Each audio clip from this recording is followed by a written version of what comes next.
পৃথিবীতে একজন মানুষ যত নেকের কাজ করুক কিংবা যত গুনার কাজই করুক না কেন, এই দুই আমলে যে আমলই বান্দা করুক, নেকের কিংবা গুনাহের আসর মানুষের চেহারায় ফুটে না। পৃথিবীর অসংখ্য নেককার মানুষের চেহারা কালো, অসংখ্য বদকার মানুষের চেহারা দেখতে দারুণ সুন্দর। আহলুস সুন্নাহ ওয়াল জামাতের প্রকৃত অনুসারী অসংখ্য ব্যক্তিদের চেহারা দেখতে কালো, আবার নামধারী আহলুস সুন্নাহ ওয়াল জামাতি শিরক বেদাতে ধরাধারী চেহারা দেখলে মনে হবে মাত্র বেহেশত থেকে জুব্বা গায়ে দিয়ে নেমে এসেছে। কথা বলেন ঠিক কিনা? পৃথিবীতে চেহারা দিয়ে মানুষকে বিচার করা যায় না। পৃথিবীতে একজন অপরাধী তার মাসুম চেহারার আড়ালে হাজারো অপরাধকে সে লুকিয়ে রাখতে পারে, পারে কিনা? চেহারা লুকিয়ে রাখতে পারে। আপনারা দেখেছেন গত ৩-৪ মাস আগে পত্রিকায় আপনারা নিউজ দেখেছেন, মালিক নামক একজন ড্রাইভার, ঢাকা শহরের সরকারের একজন ঊর্ধ্বতন কর্মকর্তা, তিনি গাড়ি চালিয়েছেন, নাম তার মালিক। এই মালিক ড্রাইভারের চেহারা দেখলে আপনার মনে হবে যে উনি এই মনে হয় বাইতুল মুকাররমের খুতবা দিয়ে মাত্র আসছেন। মাত্র ২০০ কোটি টাকা চুরি করেছেন। কত টাকা? মাত্র মাত্র বললাম কেন? এর চেয়ে বড় বড় চোর আছে। কথা বলে না কেন? না চোর দেশে নাই? তাদের নামের তালিকা নাই, তাদের নামের লিস্ট হয় না, জেলায় জেলায় ঢোকা নিষিদ্ধ হয় না, আলেমদের নামের তালিকা হয়। মালিক ড্রাইভারের ছবি যখন পত্রিকায় পেলাম, আমার খুব দেখার আগ্রহ হলো। দেখি লোকটাকে ড্রাইভার হয়ে ২০০ কোটি টাকার মালিক হয়, কেমন ড্রাইভার? তখন দেখলাম, বিবরণ করলাম, উনি যখন ড্রাইভার, উনি নিজে গাড়ি ড্রাইভ করেন না, আরেকজনকে দিয়ে গাড়ি চালান। অফিসে যখন আসেন তখন তিনি ড্রাইভার থাকেন, কিন্তু তার নিজেরও ৪-৫টা প্ল্যান ক্লোজার প্রাডো গাড়ি আছে ড্রাইভার সাহেবের। ২০০ কোটি টাকার মালিক, মুখের দাঁড়িয়ে আমার আর কি দাঁড়ি, এরকম লম্বা লম্বা দাঁড়ি দেখে মনে হবে এই মাত্র বাইতুল মুকাররম থেকে খুতবা দিয়ে বের হয়েছে, কিন্তু ২০০ কোটি টাকা চুরি করেছে। এই জন্য বলেছিলাম, চেহারা দেখে এই পৃথিবীতে ভালো মন্দ বোঝা যায় না। এদেশে যত প্রকার ভণ্ড আছে, ভণ্ড পীর নামক ভণ্ড আছে, প্রতারক যত প্রকারে আছে, এক একটা পীরের চেহারা দেখলে মনে হবে গাউসুল আজম, কুতুবুল আকতাব। মানুষেরা তাদের চেহারা দেখে দ্বিধা বিভক্ত হয়ে যায়। আপনারা আত্মশির পীরের চেহারা দেখেছেন, কুতুববাগীর চেহারা দেখেছেন, দেওয়ানবাগীর চেহারা দেখেছেন, আপেলের মতো স্পষ্ট। ওরা গানও বানিয়েছে, বাবার চেহারা চাঁদে দেখা যায়, এত সুন্দর চেহারা। মানুষ মনে করে সর্বনাশে, তো আল্লাহর সাথে সরাসরি কানেক্টেড, বিরাট বড় সম্পর্ক। চেহারা দেখে পৃথিবীতে আপনি কিছুই বুঝবেন না, আপনি ধোকায় পড়ে যাবেন। এই মাসুম চেহারার আড়ালে তাদের অসংখ্য অপকর্ম রয়েছে। ভাইরা আমার, আপনারা বলেন, চেহারা সুন্দর হওয়ার মধ্যে ওই ব্যক্তির কোন কৃতিত্ব আছে? আরো যদি বলেন, চেহারা কি সুন্দর করে বানিয়েছেন? আরো যদি বলেন, চেহারা সুন্দর হওয়ার পেছনে মানুষের কোনো কৃতিত্ব নাই, তার কোনো হাত নাই। মানুষ যদি নিজে নিজেকে সুন্দর বানাতে পারত, পৃথিবীর কোনো কালো মানুষ খুঁজে পাওয়া যেত না। সব সময় বিজ্ঞাপনে দেখা যায় ৩ সপ্তাহে ফেয়ার এন্ড লাভলি মাখলে চেহারা পরিষ্কার হয়ে যায়। এই কথাটা যদি সত্য হতো, বাংলার জমিনে একজন নারীও কালো থাকতো না, সব ফর্সা হয়ে যেত। কথা বলুন ঠিক কিনা? এই মুখরোচক কথা বলা হয়। ভাই আমার, আমি ওই ফেয়ার এন্ড লাভলি বুঝাতে চাই না, সুন্দর বুঝাতে চাই না, আমি শুধু এই কথাই বুঝাতে চাই, মানুষের চেহারা সুন্দর কিংবা কালো বানানোর হাতিয়ার আল্লাহ মানুষকে দেন নাই, আল্লাহ নিজের হাতে কন্ট্রোল করেছে।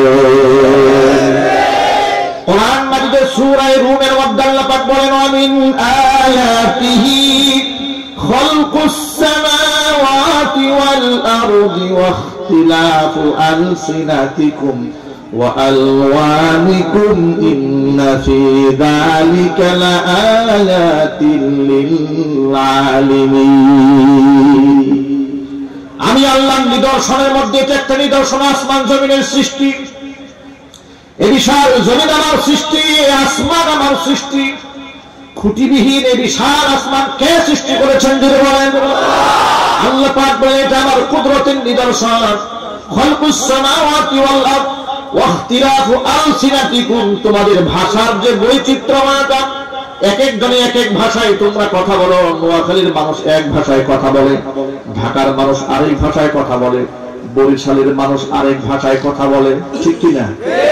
এই যে ভাষার বৈচিত্র্যময়তা এটা আমি সৃষ্টি করে দিয়েছি। ও আলওয়ানিকুম, তোমাদের চেহারার যে বৈচিত্র্যময়তা, গায়ের যে রং, কেউ কালো, কেউ সাদা, কেউ একদম শ্বেতাঙ্গ, কেউ একদম কৃষ্ণাঙ্গ, এটাও তোমরা বানাওনি, এটাও আমি আল্লাহ পাকের একটা নিদর্শন। জোরে জোরে বলেন সুবহানাল্লাহ। তবে সুসংবাদ গ্রহণ করো, জান্নাতি মানুষ যারা হবে তারা কেউ কালো হবে না, শ্যামলাও হবে না, সমস্ত মানুষদেরকে আল্লাহ পাক সর্বোত্তম সুন্দর বানিয়ে দেবে।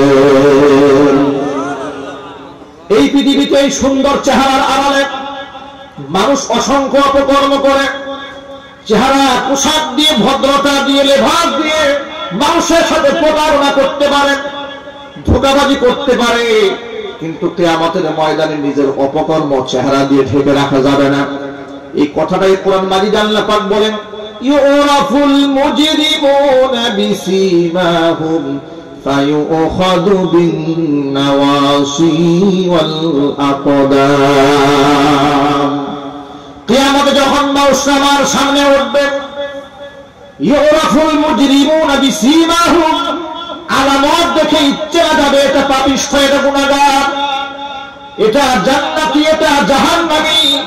যেটা চেহারার মধ্যে ফুটে উঠবে তার কারণ শোনো, এই পৃথিবীতে মানুষ জিনা করলে জিনার আসল চেহারাই বোঝা যায় না। সুদ খাইলে চেহারার মধ্যে সুদখোর লেখা থাকে না, ঘুষ খাইলে চেহারার মধ্যে ঘুষখোর লেখা থাকে না, মিথ্যা কথা বললে চেহারার মধ্যে লেখা থাকে না।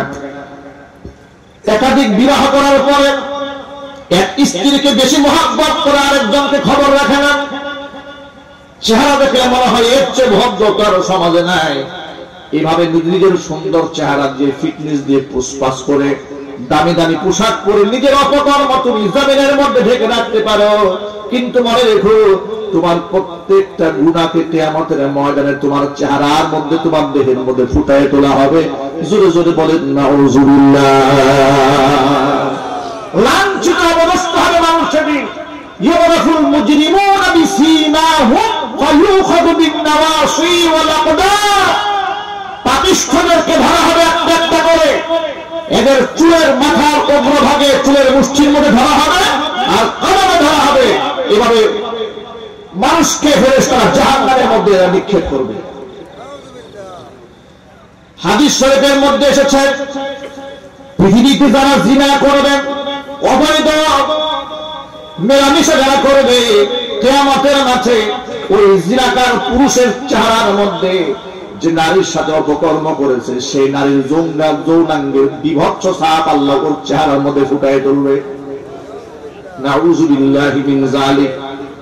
কত জঘন্য কথা এটা, কত ভয়ঙ্কর অবস্থা হবে সেদিন, কি বিভৎস হবে। যুবক ভাইরা কান খুলে শুনে রেখো। এবং এমনকি যেই যুবক ওই পরনারীর সাথে অপকর্ম করবে, ওই পরনারীর যৌনাঙ্গের নিকৃষ্ট ছাপ ওই যুবকের চেহারার মধ্যে আল্লাহ ফুটাই তুলবে। গোটা হাসরবাসী, তার ভাই, তার বোন, তার মা, তার বাবা, তার আত্মীয় স্বজন, সকলের সামনে, জগৎবাসীর সামনে কিয়ামতের ময়দানে লাঞ্ছিত অবদস্থ হবে।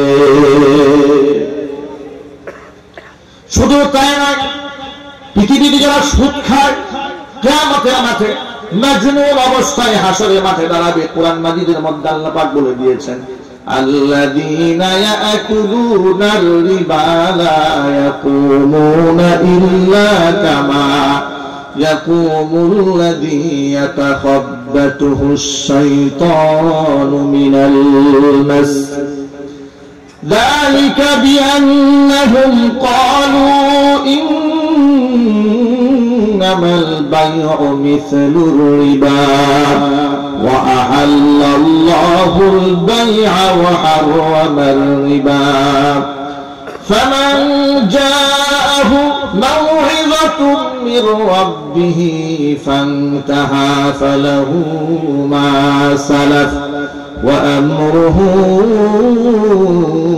إلى الله ومن عاد فأولئك أصحاب النار هم فيها خالدون আল্লাহ পাক বলেন আল্লাযীনা ইয়াকুলুনা রিবা পৃথিবীতে যারা সুদ খাবে লা ইয়াকুমুনা তারা তো আমি আল্লাহর সামনে দাঁড়াবে না ইল্লা কামা তবে সেভাবে দাঁড়াবে ইয়াকুমুল্লাযী ইয়াতাখাব্বাতুহুশ শাইতানু মিনাল মাসি জিন শয়তান তাকে ওয়াসওয়াসা দিয়ে তাকে মাজনুন বানিয়ে দিয়েছে এমন অবস্থায় কিয়ামতের ময়দানে ঝুট করে আমি আল্লাহর সামনে দাঁড়াবে জোরে জোরে বলুন নাউযুবিল্লাহ এজন্য আমার এই কথাটা যাদের কানে যাচ্ছে ভালো করে শুনে রাখুন পৃথিবীতে সুদ খাওয়ার পরে নিজেকে ভদ্রলোক বানিয়ে মসজিদের সভাপতি সেজে থাকা যায় সেক্রেটারিও হওয়া যায় এলাকার মধ্যে এমপি হওয়া যায় মন্ত্রী হওয়া যায় ভদ্রতার চেহারা নিয়ে মানুষের সামনে ধোঁকাবাজি করা যায় যদি বলুন ঠিক কিনা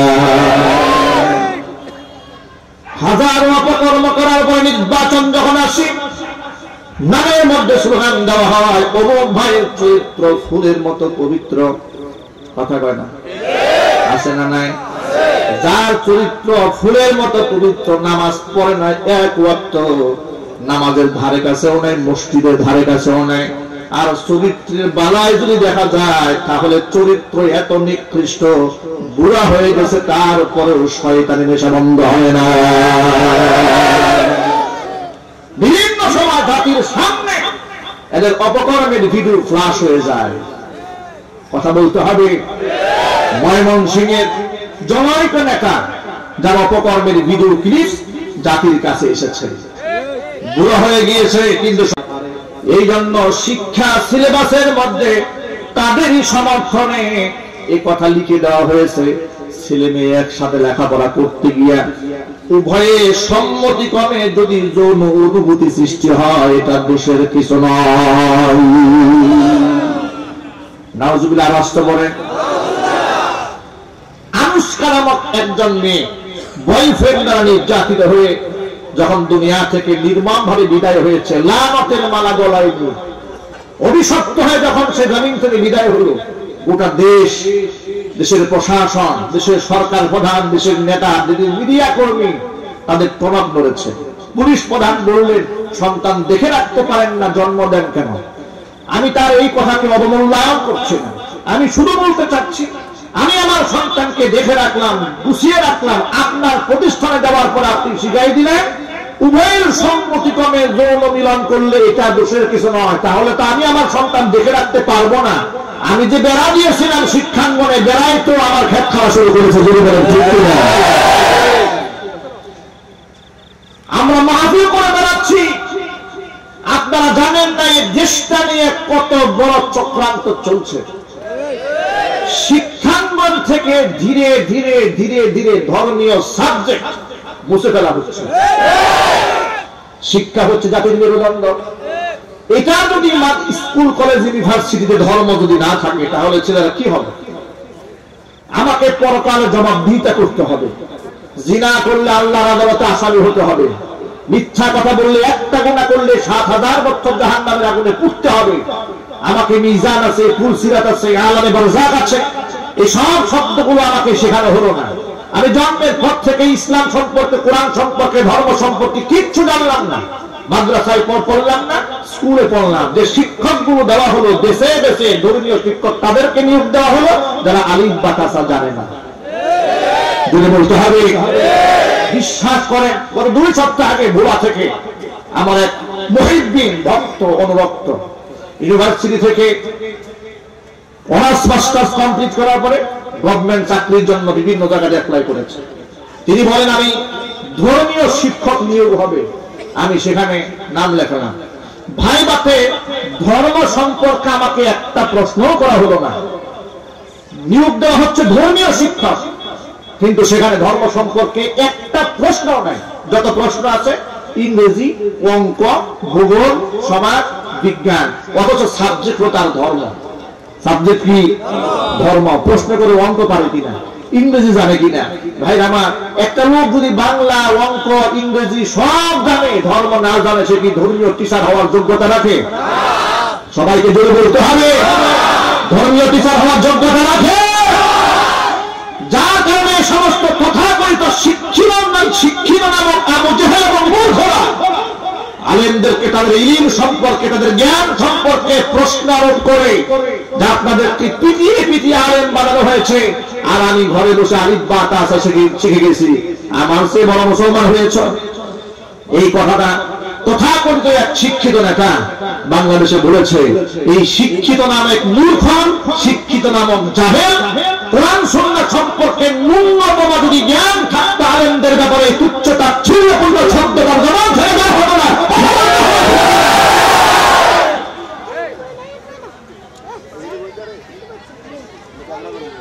ওই শিক্ষিত নামক জাহেল তাকে আমি জবাব দিতে চাই। যে লোকটা বলেছে আমি ব্যারিস্টারি পাস করেছি, অমুক দেশ থেকে ডিগ্রি নিয়েছি, আপনাকে মনে রাখতে হবে, নকল করে ব্যারিস্টার হওয়া যায়, কিন্তু নকল করে হাফেজে কোরআন হওয়া যায় না। কথা বলেন ঠিক কি? নকল করে ব্যারিস্টার হওয়া যায়, নকল করে প্রফেসর হওয়া যায়, স্কুলের প্রধান শিক্ষক হওয়া যায়। এই কুমিল্লাতে সরকারি প্রাইমারি স্কুলের প্রধান শিক্ষক, তাকে ক্লাস 2 এর ইংরেজি পড়তে দেওয়া হয়েছিল, সাংবাদিককে পড়তে বলেছিলেন। ক্লাস 2 ইংরেজি তিনি জানেন না, তিনি হাই প্রাইমারি স্কুলের প্রধান শিক্ষক। জিজ্ঞেস করলেন আপনি নিয়োগ পেলেন কেমনে? আপনি ক্লাস 2 এর ইংরেজি জানেন না, আপনি প্রাইমারি স্কুলের হেডমাস্টার, এখন নিয়োগ কেমনে পেয়েছে? শিক্ষিত যুবক যারা ইন্টারভিউ দিয়েছে তারা কেউ টিকে নাই। উনি টিকলেন কেন? উনি পেয়েছেন ঘুষের জোরে। কথা বলতে হবে ঠিক কিনা? এই ঘুষের কারণে এদেশের অসংখ্য মেধাবীরা পিছিয়ে যাচ্ছে। আর অকর্মণ্য অথর্ব অত পাস, কথা বলে না, দেশে আছে না নাই? অত পাস করে মিষ্টি বিতরণ করছে দেখলাম। এই জাতির কি পরিমাণ লজ্জা হওয়া উচিত? পরীক্ষা ছাড়া পাস করেছে, খুশি ঠেলায় মিষ্টি খাচ্ছে। কত বড় জঘন্য নির্লজ্জ জাতি হবে! বিনা পরীক্ষায়, বিনা পাশে পাস হয়ে, বিনা পরীক্ষায় পাস করে আবার তারা মিষ্টিও খাচ্ছে। এর থেকে হাস্যকর ব্যাপার, এর থেকে লজ্জাস্কর ব্যাপার আর কি হতে পারে? যদি বলেন ঠিক কিনা? এই অত পাস দিয়ে জাতিকে ধ্বংস করা হচ্ছে। আল্লাহ এই গজব থেকে, এটা করোনার গজব থেকে বড় গজব।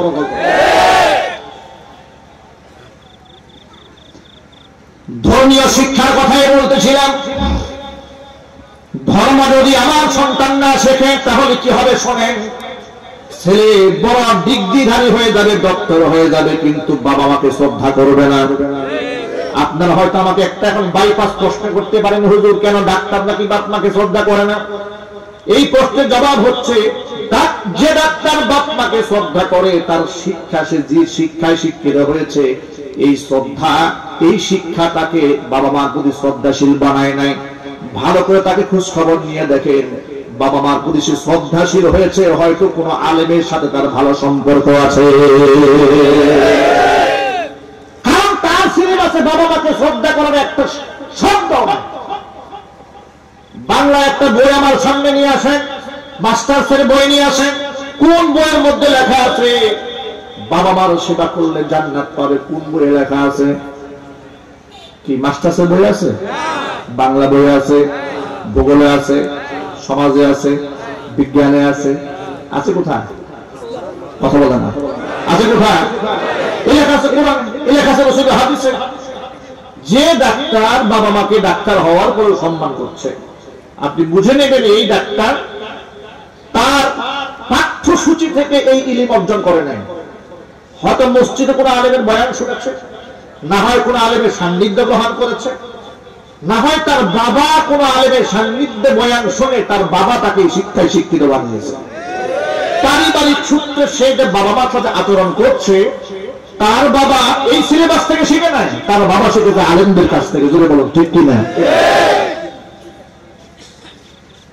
আমি আমার সকল ভাইদেরকে বলবো, ভাইয়ারা আমার, জমিনে নিজের হাজারো অপকর্ম করার পরে চেহারা ভদ্রতা ছাপ দিয়ে আড়াল করে রাখা যায়, কিন্তু কিয়ামতের ময়দানে ভদ্রতার ছাপ দিয়ে আড়াল করে রাখা যাবে না। আজকে সমাজের মধ্যে অসংখ্য ঘুষখোর আছে, যাদের নামের তালিকা জাতির সামনে প্রমাণ করা উচিত, ঠিক কিনা?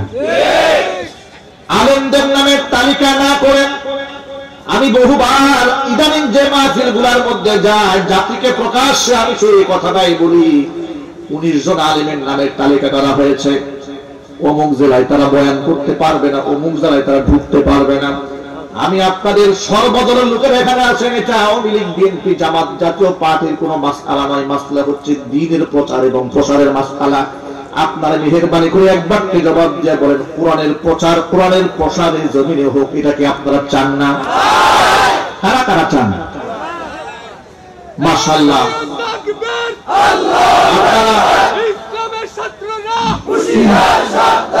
আপনারা কোরআনের প্রচার সবাই চান, হাত নামান। এই যে কোরআনের প্রচার আপনারা চাচ্ছেন, যাদেরকে ব্ল্যাক লিস্টে ফেলা হলো যে 19 জন আলেম, আপনারা কি তাদের নামের তালিকায় একটু দেখেছেন তারা কারা? এদেশের বিখ্যাত মুহাক্কিক, মুদাক্কিক, যোগ্য যোগ্য উলামায়ে কেরামের নামের তালিকা সেখানে রয়েছে। উল্লেখযোগ্য আল্লামা মাহমুদুল হক হাফিজাহুল্লাহ নাম রয়েছে, আল্লামা জুনায়েদ বাবুনগরী হাফিজাহুল্লাহ নাম রয়েছে, আল্লামা ফাইজুল করিম নাইব আমিরুল মুজাহিদিন তার নাম রয়েছে।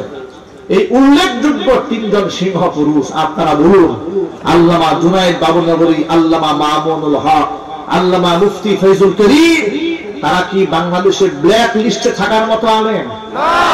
যদি বলতে হবে তারা কি সন্ত্রাসী? তারা খুনি?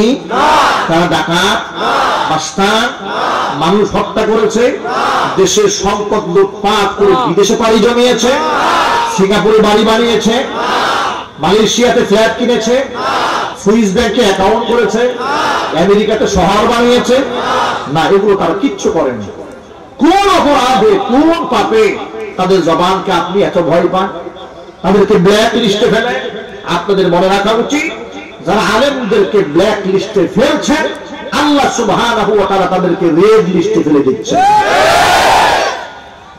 আপনি আলেমদেরকে ব্ল্যাক লিস্টে ফেলে কোরআনের পথকে, আপনি সুগম পথটাকে, কোরআনের প্রশস্ত পথটাকে আপনি সংকীর্ণ করার ষড়যন্ত্র চালাচ্ছেন। আপনার মনে রাখা উচিত, আপনি এই কাতারে প্রথম নন।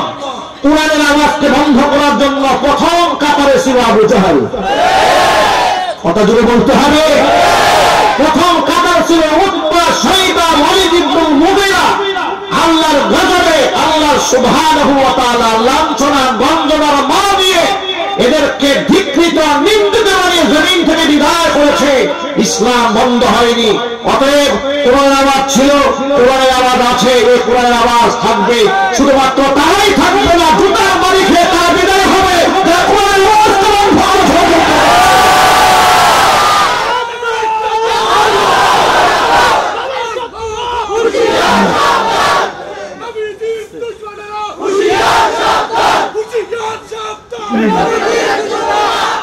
ভাইরা আমার, কোরআনে কারীমের এই প্রচার এবং প্রসারকে যারা বাধাগ্রস্ত করে, তাদের ব্যাপারে কোরআন মাজিদ আল্লাহ পাক ১৫০০ বছর আগে ঘোষণা দিয়েছেন।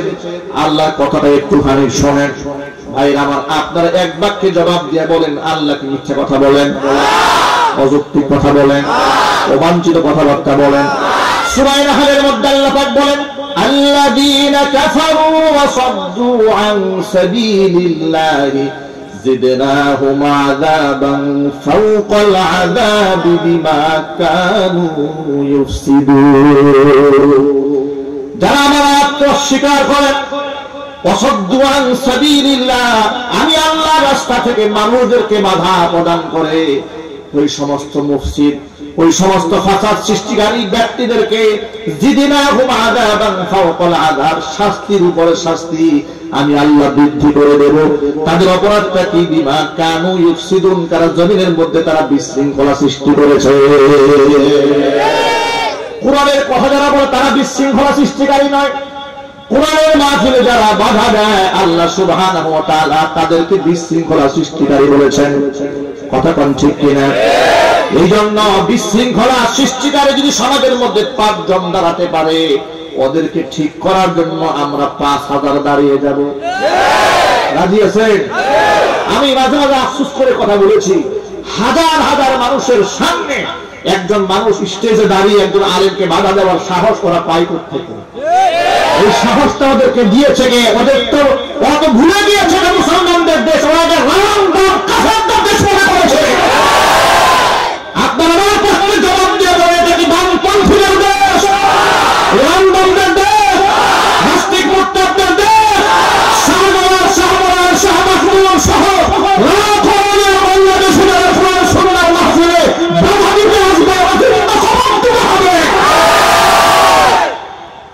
ওদেরকে বুঝিয়ে দিতে হবে এটা মুসলমানদের দেশ। এখানে যারা বাধা দিতে আসবে মনে রাখবে, প্রশাসনের সমস্ত লোকদেরকে দায়ী করলে চলবে না। প্রশাসনের মধ্যে অনেক ভালো ভালো লোক আছে। আল্লাহর কসম করে বলি, এটা প্রশাসনকে খুশি করার জন্য বলি না।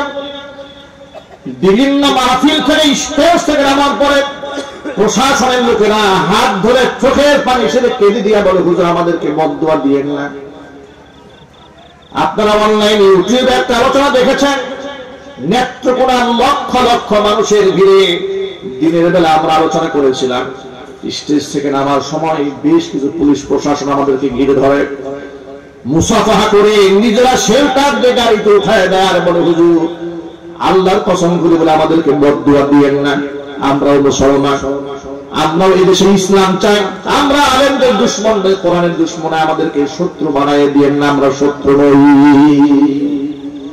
অসংখ্য প্রশাসনের ভাড়া আমাদের কাছে ফোন দিয়ে জিজ্ঞেস করে, হুজুর কোন মাদ্রাসায় পড়লে সন্তানকে আপনার মতো আলেম বানাতে পারবো? আল্লাহু আকবার বলেন। লোকেরা জিজ্ঞেস করে কোন মাদ্রাসায় পড়ালে আপনার মতো হাফেজ হবে, আলেম হবে, মুফতি হবে, মুহাদ্দিস হবে, মুফাসসির হবে, সেই মাদ্রাসায় আমার সন্তানকে পড়াবো। তারাও স্বপ্ন দেখে আমার সন্তান হাফেজ কোরআন হবে, আলেম দ্বীন হবে। এই জন্য সব সময় প্রশাসনকে দায়ী করলে চলবে না, মনে রাখতে হবে প্রশাসনের কান ভান করে এই সমাজের কিছু আবু জেহেলের নাতিপুতি আছে, কথা বলতে হবে। তারা মাহফিল বন্ধ করতে আসবে কেন? এই সমাজের কিছু আবু জেহেলের নাতিপুতি আছে, ওরা আলেমদের ব্যাপারে এত খেপা, ওরা নিজেরা অপকর্ম করে, আলেমদের বয়ানের মাধ্যমে তাদের অপকর্ম জাতির সামনে ফ্লাশ হয়ে যায়। কথা কোন ঠিক কিনা? তখন আলেমরা প্রতিবাদমূলক কথাবার্তা বলেন। যেমন সরকারের ছত্র ছায়ায় যদি কোনো ব্যক্তি ইসলাম বিরোধী কাজ করে আর কোন আলেম যদি ওইটার প্রতিবাদ করে, তাহলে কি সরকারের বিরোধী হয়ে গেল? আমি উদাহরণ দিয়ে বলি, যেমন সরকারের মধ্যে ভালো মানুষ আছে, খারাপ মানুষ আছে, আছে না? এখন এই খারাপ মানুষ কিছু মসজিদের সভাপতি হলো, কিংবা সেক্রেটারি হলো, কিংবা ক্যাশিয়ার হলো, এরপরে এই সুযোগে সে মসজিদের টাকাগুলো সব মেরে দিয়ে বিল্ডিং বানাই দিল, মসজিদ ইমাম সাহেবের বেতন দেয় না। এখন এই যে সরকারের ছত্র ছায়ায় সে মসজিদের টাকা চুরি করলো, এখন ক্ষমতায় থাকার কারণে কেউ তার কিছু বলতে পারে না। এখন কোন আলেম যদি এই চোরের বিরুদ্ধে কথা বলে, তাহলে কি কথাটা সরকার বিরোধী হলো নাকি চোর বিরোধী হলো? কিন্তু চোর কি বলবে জানেন? চোরে বলবে এই যে হুজুর সরকার বিরোধী ওয়াজ করে। আমি বলতে চাই তোর মতো চোর সরকার গ্রহণ করবে না, কথা বলে ঠিক কিনা? নিজের চুরি সরকারের উপর চাপাও কেন? এই জন্য অন্যায় যেখানে হবে প্রতিবাদ সেখানেই হতে হবে। যারা আলেমদের বীজ বানিয়েছে তারা মনে করে যে যারা যারা এই সমস্ত রিপোর্ট গুলা করে থানায় গিয়ে গিয়ে তারা মনে করে যে আমাদের সম্পর্কে দেশের জনগণ কোনো কিছু জানে না, হুজুররা কিছু জানে না। কারা আমরা এগুলো করি? আমরা আন্ডার ওয়ার্ক করি, আমরা অন্ধকার জগতে রাজত্ব করি, আর চুপি চাপি আলেমদের বিরুদ্ধে রিপোর্ট করি। তাদের মনে রাখা উচিত তোমাদের মুনাফিকদের তালিকাও আলেমদের হাতে আছে, যদি বলতে হবে। এলাকার মধ্যে আলেম বিদ্বেষী, ইসলাম বিদ্বেষী কারা, এটা কি এলাকার আলেমরা জানে না? আরো দূরে বলতে হবে। তাদেরকে আমরা আগাম জানিয়ে দিতে চাই যে যেখানে আছো সেখান থেকে ক্ষান্ত হয়ে যাও, এখন থেকে স্টপ হয়ে যাও, বন্ধ হয়ে যাও, বাড়াবাড়ি করতে এসো না। বাড়াবাড়ির চূড়ান্ত রেজাল্ট যদি তোমরা দেখতে চাও, তাহলে মনে রাখবে তোমাদের নামের তালিকা ছবি সহ আমরা রাস্তায় রাস্তায় লটকাই দেব। মুসলমানের দেয়ালে দেয়ালে থাকবে এই লোকটা কোরআন বিদ্বেষী, এই লোকটা ইসলাম বিদ্বেষী, এই লোকটা যদি নির্বাচনে দাঁড়ায় তাকে জুতার মারা দিয়ে লাঠি দিয়ে বহিষ্কার করতে হবে।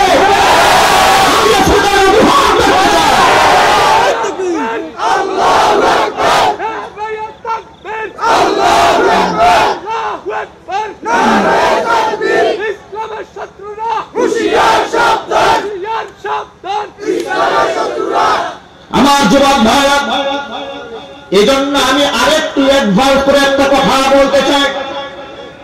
নামের তালিকা যা পেশ করা হয়েছে সেখানে কওমির আলেম আছে, আলিয়ার আলেমও আছে, না নাই? আওয়াজ দেয় না কেন? আপনারা কি ঘুমায় গেলেন? কোথায় গেলেন? ব্যাটারি কি ফিউজ হয়ে গেছে নাকি? জবাব দিতে হবে। ওই ব্ল্যাক লিস্টের মধ্যে আলিয়ার আলেম আছে না? কওমির আলেম আছে না? সুন্নি আলেমও আছে, না নাই? আচ্ছা, এর মানেটা কি জানেন? ইসলাম বিদ্বেষীরা আলিয়া, কওমি, ওয়াহাবি, সুন্নি দ্বন্দ্ব বুঝে না, ওরা ইসলামটাকেই বোঝে। এই জন্য এখনো পর্যন্ত যারা বিভাজন করছেন, এটা আলিয়ার হুজুর, এটা কওমির আলেম, এটা অমুকের দলের, এটা তমুকের দলের, এই সামান্য ভেদাভেদ থাকলে এটা মুছে ফেলে, মিটিয়ে ফেলে। ঐক্যবদ্ধ যদি না হতে পারে তাহলে কিন্তু পিঠের চামড়া কারোই থাকবে না। এই জন্য ভেদাভেদ ভুলে গিয়ে নিজেদের সমস্যা ঘরোয়াভাবে সমাধান করতে হবে। ইত্তেফাক মাল ইখতিলাফ, এর মধ্যেই তো রয়েছে সৌন্দর্যতা। নিজেদের মধ্যে ইখতিলাফ মতবিরোধ থাকবে, তবে ইত্তেফাক হবে। রুমের মধ্যে ঝগড়াঝাটি, মারামারি, কিলাকিলি যা হবে ঘরে, আর ময়দানে হাতে হাত মিলাতে হবে। আপনারা ইতিমধ্যে দেখেছেন, ঐক্যের কাজ করলে মানুষ দিল থেকে গ্রহণ করে, তার দৃষ্টান্ত কায়েম করছে ডক্টর আল্লামা ইনায়েতুল্লাহ আব্বাসী। আজকে গোটা বাংলাদেশ প্রশংসায় ভাসছেন। আমি বাংলাদেশে যেখানে যাচ্ছি সেখানেই সবাই ইনায়েতুল্লাহ আব্বাসী, ইনায়েতুল্লাহ আব্বাসী জয়গান যাচ্ছে। কেন? ইনায়েতুল্লাহ আব্বাসী সকলের পক্ষ থেকে ইসলামকে যেভাবে রিপ্রেজেন্ট করেছে এবং বাতিল এবং নাস্তিকদের দাঁত ভাঙ্গা জবাব সে যেভাবে দিয়েছে, তা বাংলাদেশ সহ পৃথিবীর সমস্ত বাংলাভাষী মুসলমানদের হৃদয় সে জয় করে ফেলেছে। এভাবে যদি ইসলামটাকে সার্বজনীন ভাবে পেশ করা যায়, আর মুসলমানরা যদি ঐক্যবদ্ধ থাকতে পারে, কোন রামবানের সাহস নাই কোন আলেমকে ব্ল্যাক লিস্টে ফেলে। কথা বলে বলতে হবে, ঠিক কিনা? এই জন্য আমরা সর্বশেষ সতর্ক করে দিয়ে বলব, ইসলাম বিদ্বেষী, আলেম বিদ্বেষী যে যেখানে তোমরা এত ক্ষান্ত হয়ে যাও। এতদিন পর্যন্ত আলেমদের বিরুদ্ধে রাস্তাঘাটে মিছিল করেছ, যা কিছু করেছ, তোমরা এখন থেকে ক্ষান্ত হয়ে যাও, মনে রেখো। আর নতুন করে লিস্টে আলেমদের সংখ্যা বাড়াতে যেও না, কারণ তোমরা দেখেছো যে আলেমকে তোমরা বাধা দিয়েছ, তার জনপ্রিয়তা আল্লাহ পাক 5 গুণ থেকে 5000 গুণে বৃদ্ধি করে দিয়েছে। বাধা যেখানে ইসলামের জোয়ার সেখানে, ঠিক কিনা? ঠিক কিনা? বাধা যেখানে ইসলামের জোয়ার সেখানে সৃষ্টি হয়ে যায়। এই জন্য ক্ষান্ত হয়ে যায়। এরপরেও যদি ক্ষান্ত না হয়, পরিণতির জন্য অপেক্ষা করুন। কোরআন মাজিদে আল্লাহ পাক বলে দিয়েছেন, ইন্নাল্লাযীনা ইউযুনাল্লাহা ওয়া রাসূলাহু লা'নাহুমুল্লাহু ফিদ দুনিয়া ওয়াল আখিরাহ। আমি আল্লাহ এবং আমার রাসূলকে যারা কষ্ট দেয় তাদের জন্য লানত রয়েছে, দুনিয়াতে লানত রয়েছে, আখিরাতে। দুনিয়াতেও লাঞ্ছনা গঞ্জনা আছে না নাই? আরো জোরে বলতে হবে, দুনিয়াতে লাঞ্ছনা আছে না নাই? বিশ্বনবী মুহাম্মদ রাসূলুল্লাহ সাল্লাল্লাহু আলাইহি সাল্লামকে একবার মক্কার বিশিষ্ট ব্যবসায়ী তার বাড়িতে দাওয়াত দিল। তার নাম ছিল উকবা ইবনে আবি মুঈত। বিরাট বড় ব্যবসায়ী ছিল। তার বিভিন্ন সময় শত শত মানুষদেরকে দাওয়াত করে খাওয়ানো। একবার তিনি মক্কার বিশিষ্ট লোকদেরকে দাওয়াত দিয়েছেন নিজের বাড়িতে। এমন সময় বিশিষ্ট নামের তালিকার মধ্যে হুজুরের নামটাও আছে না নাই? কথা বলে না কেন? মক্কার বিশিষ্ট লোকদের কাতারে হুজুরের নাম আছে না নাই? আল্লাহর নবীকে তিনি দাওয়াত দিলেন, কিন্তু তিনি মুসলমান হন নাই। দস্তরখানা যখন খাবার পেশ করা হয়েছে, সবার সামনে খাবার, আল্লাহর নবীর একটা মিশন ছিল, ভীষণ ছিল। কোন একজন ব্যক্তিকে হিকমতের সাথে চলে বলে কলে কৌশলে ইসলামের সুশীতল ছায়া তুলে নিয়ে আসা, এটা ছিল নবীজির কৌশল। আল্লাহর হাবিব মনে মনে ভাবলেন, এটা একটা সুবর্ণ সুযোগ। এই সুযোগে তো আমি উকবা ইবনে আবি মুঈতকে কালিমা পড়াতে পারি, জবরদস্তি করে না করলেও কৌশলে তো পড়াতে পারি। জোরে কোন সুবহানাল্লাহ। উকবা ইবনে আবি মুঈতকে ডাক দেব, উকবা, আমি ততক্ষণ পর্যন্ত তোমার খানা গ্রহণ করব না যতক্ষণ না তুমি পড়ে নিবে লা ইলাহা ইল্লাল্লাহ মুহাম্মাদুর রাসূলুল্লাহ সাল্লাল্লাহু আলাইহি ওয়াসাল্লাম। তুমি কালিমা গ্রহণ করে রাখ পর্যন্ত তোমার খানা আমি খাবো না। উকবা ইবনে আবি মুঈত এই কথা শোনার পরে ডানে বামে তাকায় দেখে সমস্ত মানুষ তার দিকে হাঁ করে তাকিয়ে আছে। আর আরব দেশের মানুষের মধ্যে অতিথি পরায়ণতা ছিল মারাত্মক ব্যাপার, বিরাট সম্মানের বিষয়। নিজের বাড়ির মেহমান খাবার না খেয়ে উঠে যাবে, এটা বড় লাঞ্ছিত হওয়ার মতো বিষয়। এই জন্য তিনি এই পরিস্থিতি সামাল দেওয়ার জন্য বলেন, মুহাম্মদ আপনি নিশ্চিন্তে খাবার খেতে পারেন, আপনি আপনার হাতটা আমার হাতে দেন। হুজুর হাতে হাত রাখলেন, করে নিয়েছেন লা ইলাহা ইল্লাল্লাহ মুহাম্মাদুর রাসূলুল্লাহ সাল্লাল্লাহু আলাইহি ওয়াসাল্লাম।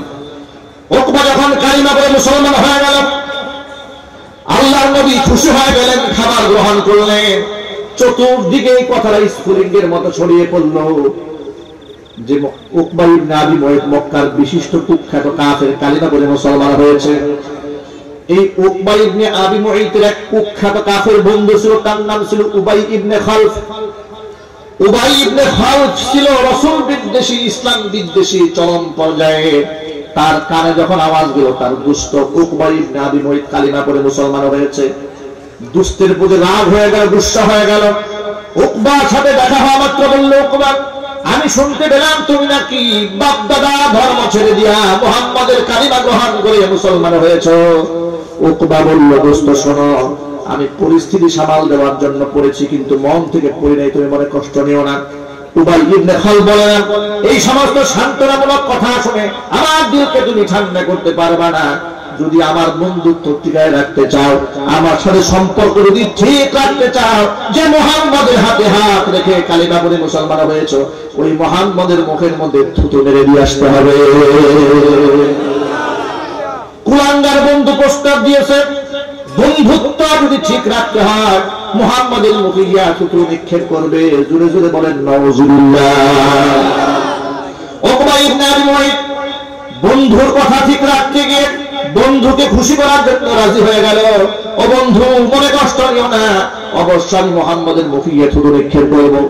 কত বড় কপাল পোড়া, কত বড় নালায়েক! আল্লাহর নবী সাল্লাল্লাহু আলাইহি ওয়াসাল্লামের মুখের মধ্যে থুতু মেরে দিয়েছে। আল্লাহর হাবিব এত কষ্ট পেলেন। হুজুর বললেন, উকবা এই মক্কার এরিয়ার বাহিরে যেদিন তুমি যাবে, তোমার দেহ থেকে লাঞ্ছিত লাঞ্ছনার সাথে তোমার কল্লাটা আল্লাহ উড়াইয়া দেবে, বদুয়া দিয়ে দিবেন। ভাইরা আমার, আপনারা বলেন তো, নবীজির জবান থেকে যা বের হয়েছে তা মিথ্যা হওয়ার কি সম্ভাবনা আদৌ আছে? না, মিথ্যা হওয়ার কোনো সুযোগ নাই।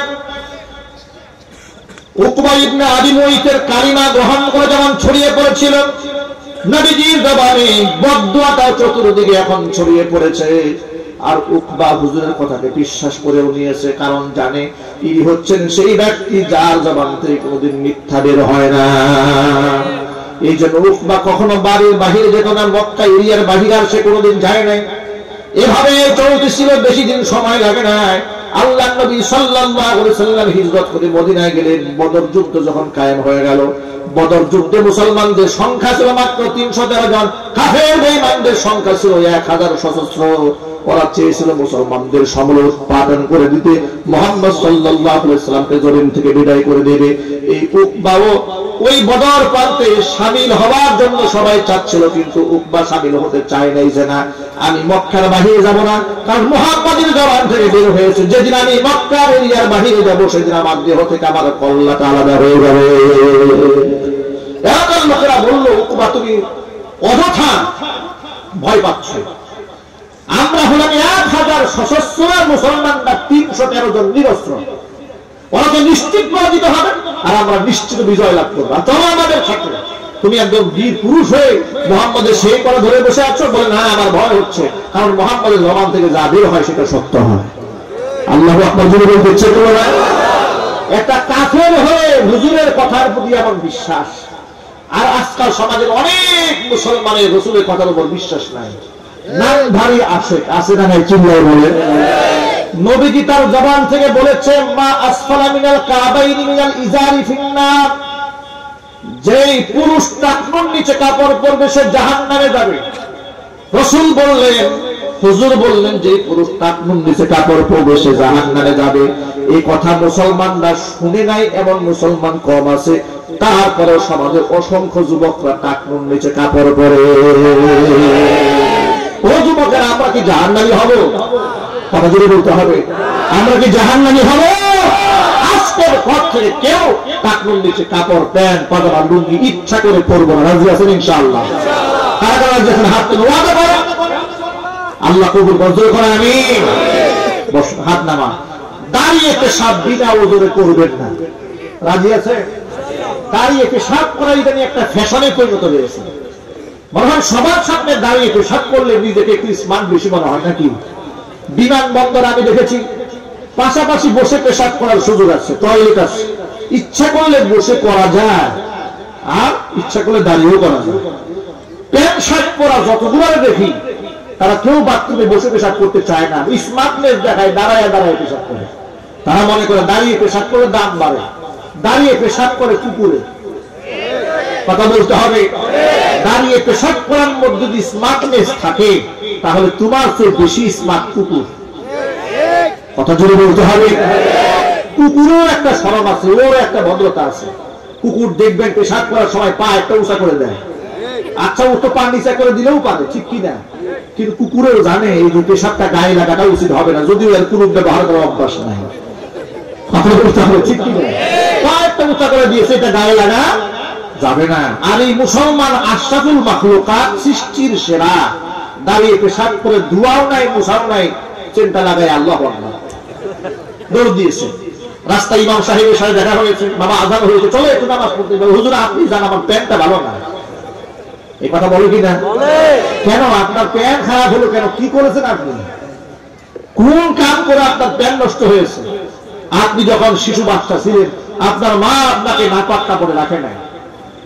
আপনি যখন বিছানায় পেশাব করে দিয়েছিলেন, ট্যা ট্যা করে কান্না করেছেন পেশাব করে, আপনাকে শোয়াই রেখেছে। ঠিক কিনা? আপনার মা আপনাকে শিশুকালে শুকনা নেকড়া দিয়া সুন্দর করে পরিষ্কার পরিচ্ছন্ন করে পবিত্র নেকড়ায় আপনাকে ঘুম পাড়িয়েছে।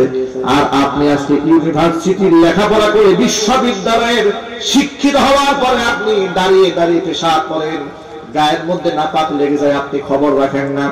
একটা হাদিস আপনাদেরকে ছোট্ট করে শোনাই দিই, মনে পড়ে গেছে, কষ্ট হচ্ছে নাকি আপনাদের? মনে পড়ে গেলে জন্য বললাম, আল্লাহ নবী সাল্লাল্লাহু আলাইহি সাল্লাম দুটো কবর দিয়ে কবরের পাশ দিয়ে হেঁটে যাচ্ছিলেন। এমন সময় হুজুর বললেন, ইন্নাহুমা লা ইউআযাবান, এই দুইটা কবরের মধ্যে দুইজন ব্যক্তিকে আযাব দেওয়া হচ্ছে। ওমা ইউআযাবানি ফি কাবীর, তবে বড় কোনো গুনার কারণে এদেরকে আযাব দেওয়া হচ্ছে না। দুইটা কারণে দুইজনকে আযাব দেওয়া হচ্ছে। আম্মা আহাদুহুমা, একজনকে ফায়ুআযাবু, এক ব্যক্তিকে আযাব দেওয়া হচ্ছে, ফাইন্নাহা লা ইস্তানজিহু মিনাল বাউলি, সেই ব্যক্তি নিজের পেশাব থেকে নিজেকে পবিত্র রাখত না। আরেকজন ব্যক্তিকে সাজা দেওয়া হচ্ছে, ফাইন্নাহু কানা ইয়ামশি বিন-নামিমা, আরেক ব্যক্তির অভ্যাস ছিল কুটনামি করে বেড়ানো, চুগলখড়ি করা, একজনের কথা আরেকজনের কানের মধ্যে লাগাই দেওয়া। এই বদ অভ্যাস সমাজের অনেকের আছে না নাই? আরো জোরে। এই স্বভাবটা মহিলার মধ্যে খুব বেশি, আর মহিলা সুলভ এই জঘন্য অপরাধটা কিছু কিছু পুরুষের মধ্যে আছে। কুটনামি স্বভাব, একজনের কথা আর একজনের কানে গিয়ে লাগিয়ে শত্রুতা সৃষ্টি করে, বন্ধুত্ব নষ্ট করে, আছে না নাই?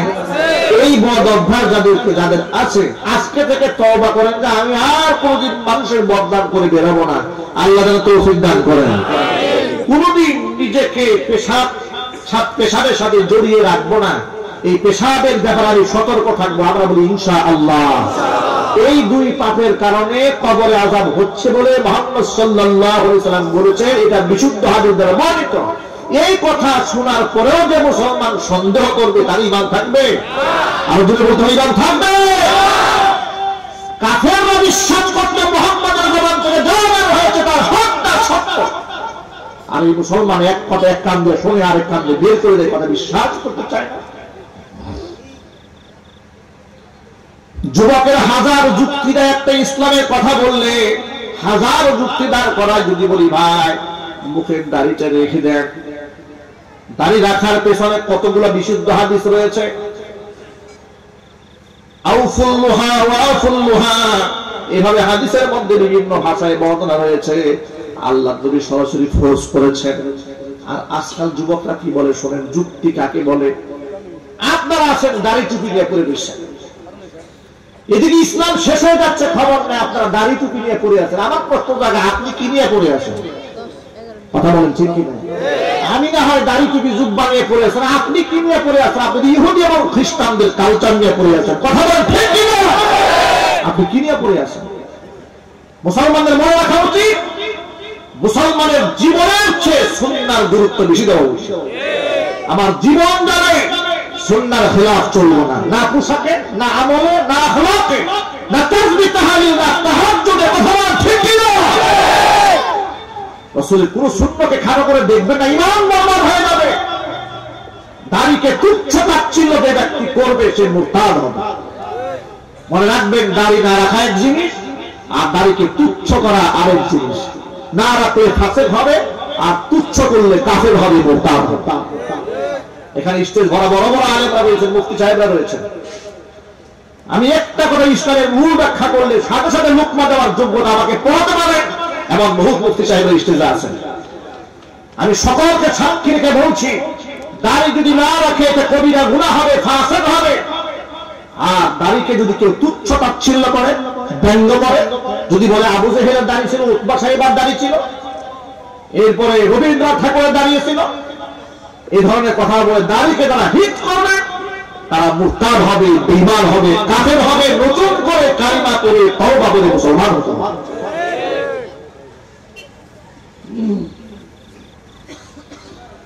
রাসূলের কথা মিথ্যা হবে যদি বলেন আপনারা। আল্লাহর হাবিব বলেন, টাকনুর নিচে যারা কাপড় পরবে ওরা জাহান্নামে যাবে। আমরা কি জাহান্নামে যাব? জোরে আজকের পথে টাকনুর উপর আমাদের প্যান্ট থাকবে, আমাদের ইনশাআল্লাহ। ইদানিং কি করে শোনেন, পুরুষটা টাকনুর নিচে নামিয়ে এসছে, মহিলারা সব টাকনুর উপরে উঠাইছে।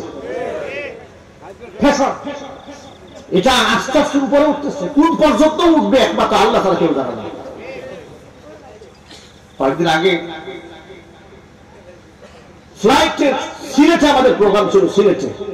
তো সেখানে যাচ্ছি, আমাদের সাথে একসাথে আমাদের সৌভাগ্য হলো বাংলাদেশের প্রথম সারির একজন মুফতি দিলওয়ার হোসেন হাফিজাহুল্লাহ, মিরপুর আকবর কমপ্লেক্সে।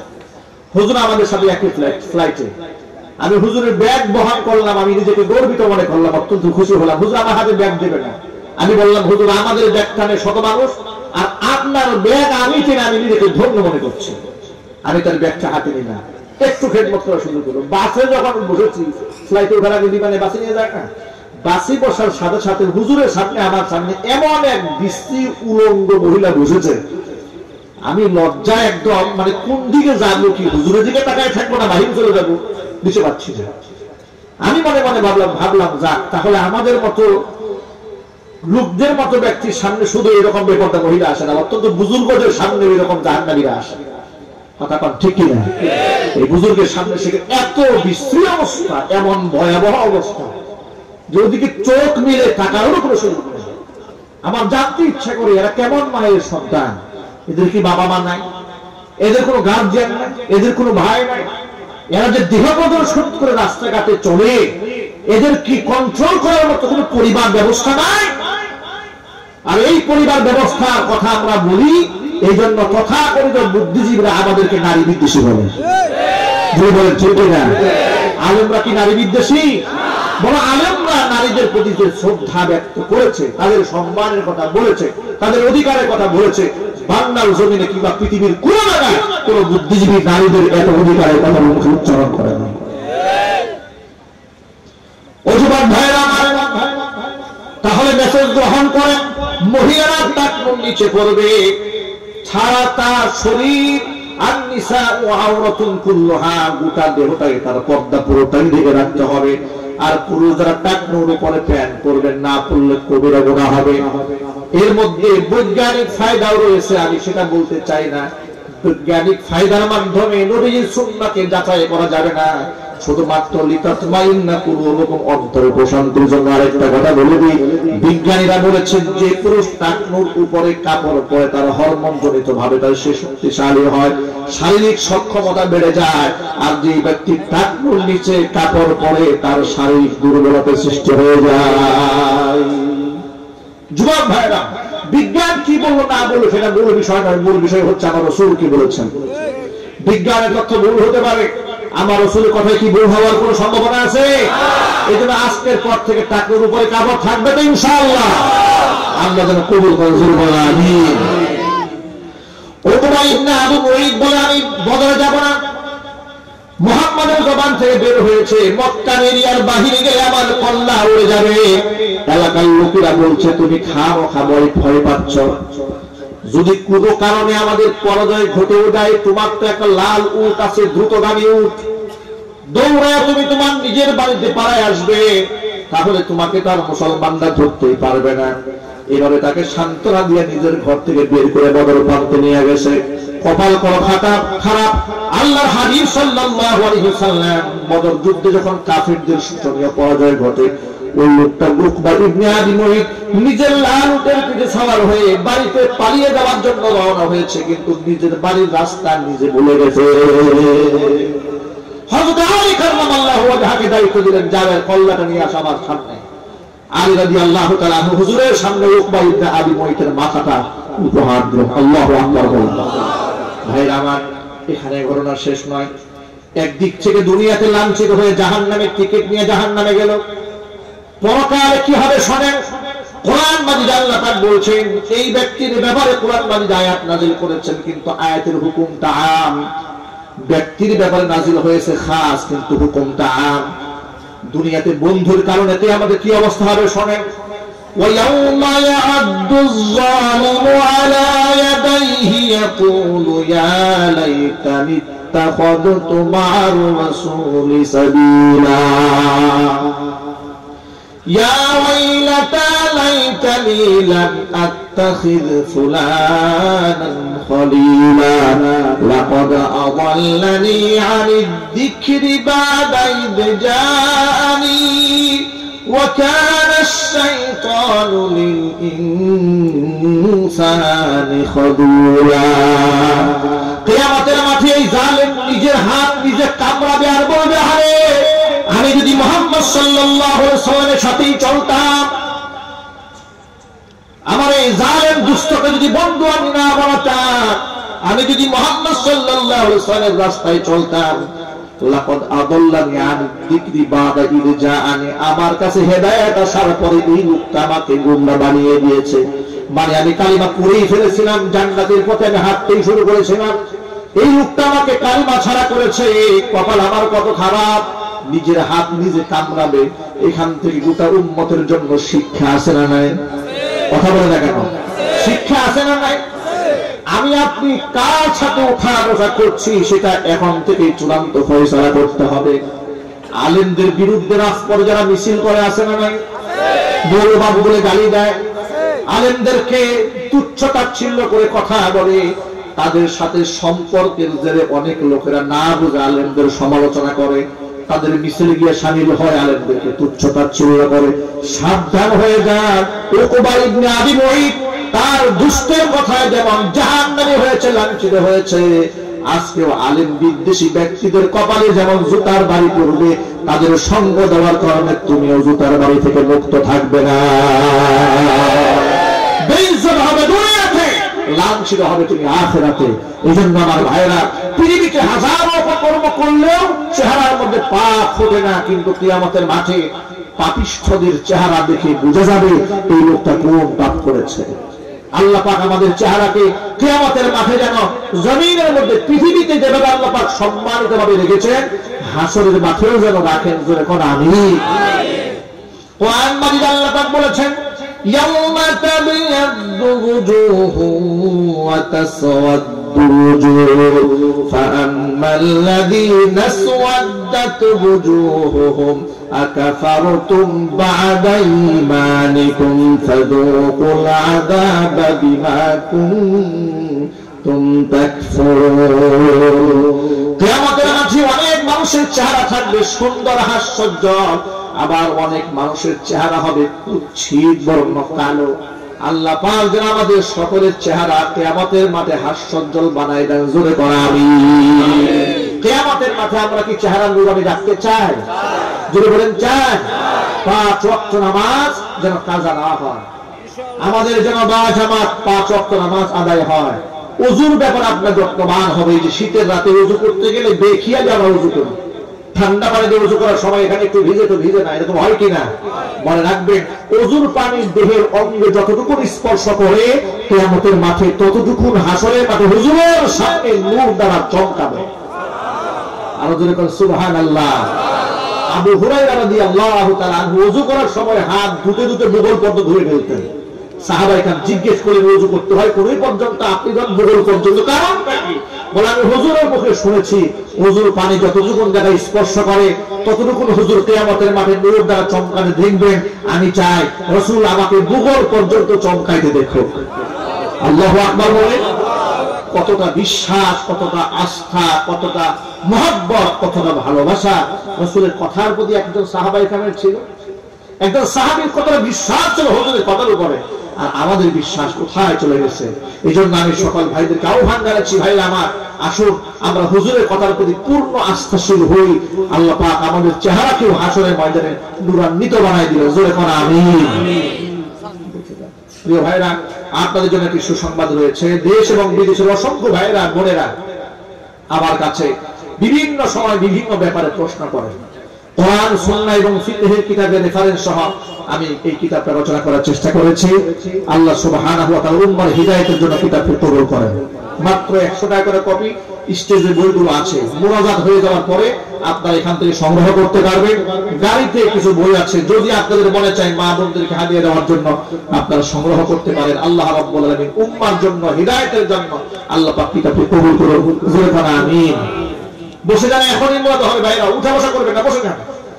استغفار استغفر الله ربي من كل ذنب واتوب اليه ولا حول ولا قوه الا بالله العلي العظيم. اللهم امين. ربنا ظلمنا انفسنا وان لم تغفر لنا وترحمنا لنكونن من الخاسرين. ربنا لا تزغ قلوبنا بعد إذ هديتنا وهب لنا من لدنك رحمة إنك أنت الوهاب. ربنا فاغفر لنا ذنوبنا وكفر عنا سيئاتنا وتوفنا مع الأبرار. رب العالمين مدرسة دينية قاسم العلوم মাদ্রাসা কর্তৃক আয়োজিত আজকের এই বার্ষিক ওয়াজ মাহফিলে কোরআন সুন্নাহ থেকে আলোচনা করে বড় আশা নিয়ে তোমার শাহী দরবারে হাত দুখানা বাড়িয়ে দিয়েছি। মেহেরবানি করে আলোচনার ভুল বিয়াদবি ক্ষমা করে সওয়াবের হাদিয়াটুকুন কবুল করে মঞ্জুর করে সোনার মদিনায় নবী পাকের রওজা মুবারকে পৌঁছিয়ে দাও। तमाम পৃথিবীর মাটির নিচে যত মুমিন মুমিনাত মুসলিমিন মুসলিমাত চিরবিদায় হয়ে চলে গেছেন তাদের আরওয়াহের উপর সওয়াবের হাদিয়াগুলো পৌঁছিয়ে দাও। আমাদের মা বাবা যাদের দুনিয়ার জমিন থেকে চলে গেছেন মা বাবার কবরগুলোকে জান্নাতের টুকরায় পরিণত করে দাও। আত্মীয় স্বজনদের অন্ধকার কবরে চলে গেছেন কবরের আযাবকে maaf করে দাও। টাকা দিয়ে পয়সা দিয়ে বুদ্ধি দিয়ে শ্রম দিয়ে সময় দিয়ে এই জান্নাতের বাগান যারা সাজিয়েছেন দূর দারাজ থেকে যারা শোনার জন্য এসেছেন খালি হাতে কাউকে ফিরিয়ে দিও না, সকলকে বেগুনাহ মাসুম বানিয়ে দাও। রব্বুল আমিন অসংখ্য যুবক ভাইরা কোরআন শুনেছে, যুবক ভাইদেরকে কোরআনের জন্য কবুল করে নাও। বৃদ্ধ বাবারা বয়ান শুনেছেন নেক হায়াত দারাজ করে দাও। রব্বুল আমিন উলামায়ে কেরাম হাত তুলে ধরেছেন খিদমতের ওয়াসাতকে বাড়িয়ে দাও। রব্বুল আমিন ওয়াক্ত এলাকার সমস্ত মুর্দিগানের কবরের আযাবকে maaf করে দাও। বর্তমান কোরআন থেকে মা বোনরা বয়ান শুনেছেন মা বোনদের maaf করে দাও। নিঃসন্তানী মাকে সন্তান দান করো। স্বামী স্ত্রীর মধ্যে মহব্বত না থাকলে মহব্বত পয়দা করে দাও। আমাদের সন্তানদেরকে হাফেজ কোরআন বানিয়ে দাও, আলিম দ্বীন বানিয়ে দাও। রব্বানা হাব লানা মিন আজওয়াজিনা ওয়া যুররিয়াতিনা কুররাতা আ'ইউনিন ওয়াজ'আলনা লিল মুত্তাকিনা ইমামা। রব্বি হাব লি মিনাস সালিহিন রব্বি হাব লি মিনাস সালিহিন রব্বি হাব লি মিন লাদুনকা যুররিয়াতান তাইয়্যিবা ইন্নাকা সামিউদ দুআ। تقبل منا إنك أنت السميع العليم وتب علينا إنك أنت التواب الرحيم. سبحان ربك رب العزة عما يصفون وسلام على المرسلين والحمد لله رب العالمين. واجعل آخر كلمتنا عند الموت لا إله إلا الله محمد رسول الله. السلام عليكم